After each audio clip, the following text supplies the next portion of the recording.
From the violet depths of the portal, a colossal, multi-jointed limb, a creature whose dimensions are the physics of the planet it sought to consume.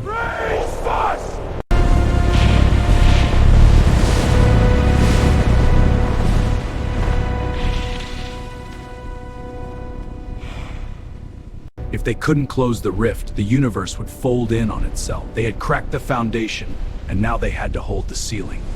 The real fight had only just begun. Their combined spark punctured the dimensional veil. As the entity channeled the rift's vacuum, Godzilla stood firm. We've got to realize the battle. Godzilla heaved.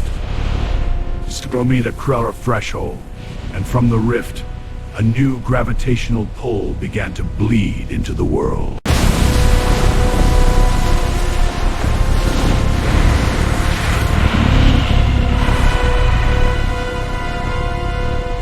The collision of atomic breath and spacium energy was not an explosion, but a singularity. The heroes were harmonizing their energies to create a resonance that the laws of physics could no longer contain.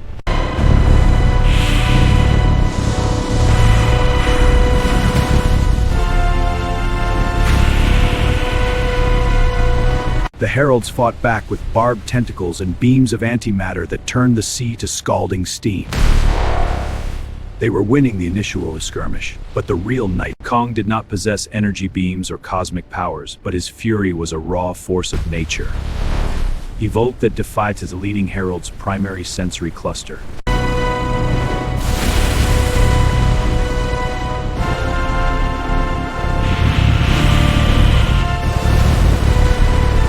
Suddenly, the rift shrieked. It wasn't a sound of one of the believers. It kind of foul birth ashore. The first chapter of the planet's final stand had begun, but the initial silence that followed was heavier than any roar. Its body vibrated, calcifying the air, growing ice to encase them. As frost crawled toward their chests, they shared a defiant look. They would ignite a spark to crack the universe.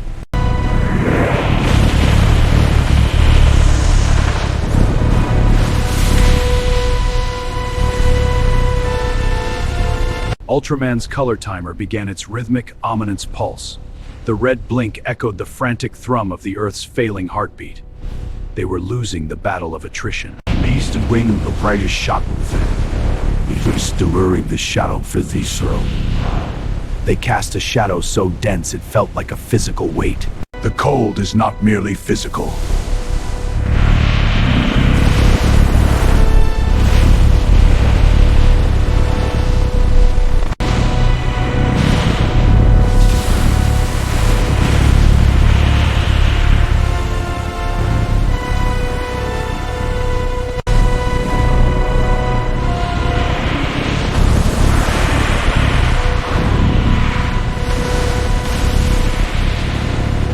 Godzilla watched the giant of light from the CERN. He did not know this silver visitor. The first stood in the soul of the warrior. The impact was silent but deafening in its majesty. Ultraman did not speak, but is preparing for the incoming tide of destruction.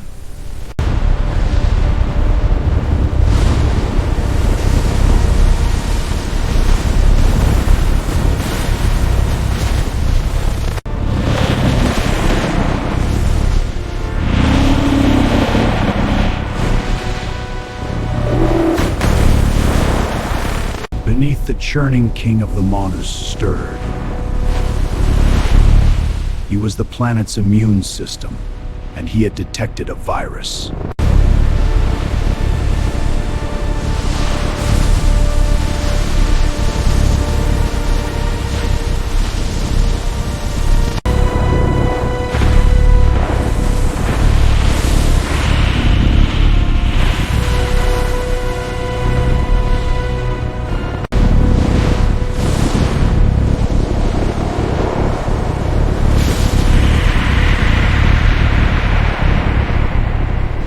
Ultraman's Ijad came to the quad station.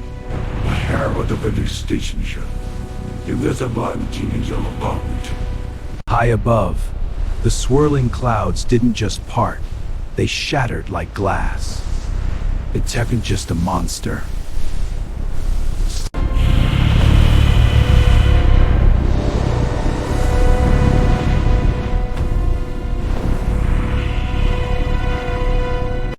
I cannot sustain this stalemate for long.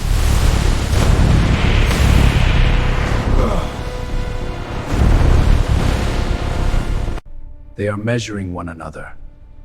Neither wants to destroy the world, yet neither can afford to stand unchallenged in this new landscape. The silver giant felt the immense pressure of the atomic breath. Godzilla stepped forward, refusing to yield to this shimmering intruder. To Godzilla, Ultraman was an anomaly that had to be destroyed.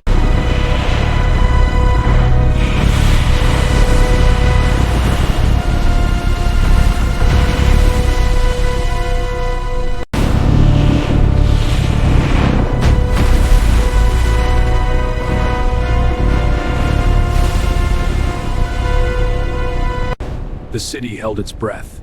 The battle for Earth's soul was evolving. Casterman's Shadows, the first chapter of a new era, written in fire and light. The silence that followed was more terrifying than the cacophony of war. The wind whisked salt and static. Hearing the sojo, his skin was a seamless blend of silver and red, his eyes two glowing orbs of celestial wisdom. Ultraman had arrived.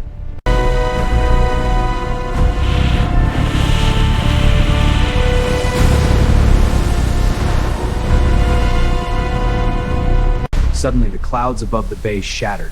A streak of crimson and silver light tore through the sky. The military commanders froze as a giant of light descended.